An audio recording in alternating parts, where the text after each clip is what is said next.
How's everyone doing? Good? Good. Okay, I got to ask, when's the last time you hit a 79-yard punt? Saturday. Saturday was the last time. Yeah, that was the longest of my career, so that felt good for sure. I guess, have you? What was the closest you'd come to that before then, if at all, if you remember? So the closest would probably be last year. I had the 273-yarders. Those were the next closest, but never anything like that in high school for sure. What's it like being on a special teams unit that does something like that? Have you ever been involved in a game with 2 block punts on the other side or anything like that? No, I mean, all my years growing up playing football, I don't even think I've been a part of a block punt, maybe one in high school.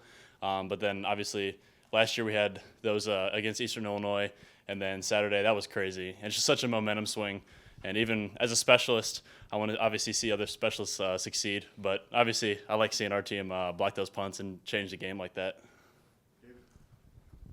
Kai, how are you at Holder? Obviously, I think that somebody else took your place last week, but do they like you going back in there? Is that spot kind of been taken away or what? No, so I should be going back at Holder this week. We just kind of worked through it last week, talked about it, and William Joyce ended up holding on Saturday, and he did a great job.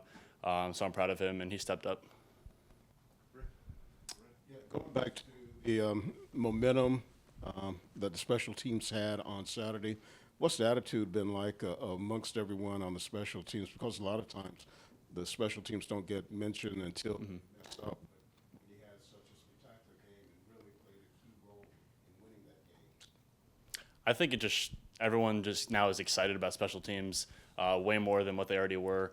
Seeing the success we had and how really special teams was a game changer on Saturday just kind of gave everyone that belief that, that part of the game can be the deciding factor, which I really like seeing the guys involved like that and giving all their effort because I know that I'm in the right hands, especially with Coach Lembo and Coach Beamer. Hey, Kai, for you, I mean, just personally, how does it feel, winning the Ray Guy Award this week? And then how much of a boost does it give you, especially since this is week 1 and you had a great game? It makes me feel really good. I was, fortunate enough to be able to play in the first game, and I just I didn't have too much practice, but I got as much mental reps as I could. And so I felt confident going into it, had a good pregame warm-up. And I didn't know, actually, I knew I was on the list, but Coach Beamer told me this morning before practice that I actually won the award for the week. So, I'm super stoked about that. Got to give, obviously, all the credit to the cover guys and Coach Lembo and Coach Beamer. But definitely gives me a lot of confidence going into the season and the next game, for sure. Can you walk us through the injury, and when it initially happened, did you think you would have a chance to get back for the first game, much less punt as well as you did? Yeah, it was. I'm trying to think. Right before fall camp started, I was at home. I was just punting, and it was just kind of one of those freak incidents that really doesn't happen. But obviously, Coach Beamer and Clint, they have all the specific details and all the the scientific stuff, I like to say. But I was optimistic for sure. I knew I was in the right hands, and I definitely got ahead of schedule, which was good to see. And before I knew it, I was punting again, walking, running, and now I'm good to go. Kai, 2 quick things. What's it like working with Coach Lembo? He's kind of got a unique personality about him. And is the way you guys played on and special teams this week, what kind of boost does that give you to heading to the start of SEC season this week? Working with Coach Lembo, obviously I've had a year under Coach Lembo now, but it's just different every day. And people say you gotta love what you do, and I love what I do. I love coming to work, as you could say, with Coach Lembo and Coach Beamer being my boss. But no, he keeps it fun, energized, always changing it up, using the different World War II terms or whatever he comes up with. I know he mentioned that the other day in his interview. That was funny. But now moving forward, I guess guys are buying into his system more so, or the new guys even. We see a lot of those young guys stepping up. It's good to see that, and everyone's just kind of trusting Coach Lembo and knows that he definitely knows what he's talking about.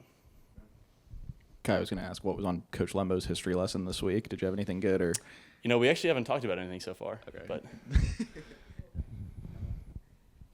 what was the atmosphere like on the sidelines for you guys on Saturday as, Coach Lembo, calls that fake field goal, and then you have, the 2 block punt, you have DQ, who's a freshman, running that one in. was that like for you, as a veteran to watch from the sidelines? It was crazy. I always love seeing fake special teams plays, whatever it is. And so I saw Hunter going out there. Obviously, we knew on the sideline what the play was being called, and I'm going around. I'm like, yo, Hunter, like, he's going to get the first down. He could score. And then I'm just praying. I'm like, please, Hunter, don't do anything stupid. But luckily, he had a little bobble, but he caught it and ended up running over a guy, I'm pretty sure, from what I saw. Give him a lot of credit. And so I'm going crazy with the other guys. It was like me, a bunch of the specialists, Jesse, the tight end, too. But we were all dancing, throwing up the towels, all that. So that was just really fun for us. Kai, you mentioned dancing. I think Coach Beamer got on social media for his dance after that first block punt. Who's the better dancer of the two of you, you or Shane? That's tough. I think with creativity, definitely Coach Beamer. But I think if I got some time and kind of, you see whenever Sandstorm's going on, I'm trying to come up with new ways of how to kind of throw my feet around and throw the towel around in the air. So I might have him if I got some time, but definitely him for sure. Kai, how often when Coach Limbo brings up one of these references, a movie or book or whatever, do you guys immediately have to look it up? Or does he go ahead and tell you what he's talking about? It really depends. I know most of the World War II stuff, we kind of know what he's talking about, but once he starts diving into, hundreds of years ago, no one really knows what he's saying. And so he has Coach Weber pull up like a quick YouTube video or something just to kind of show us what it was. But it keeps it fun in our room for sure.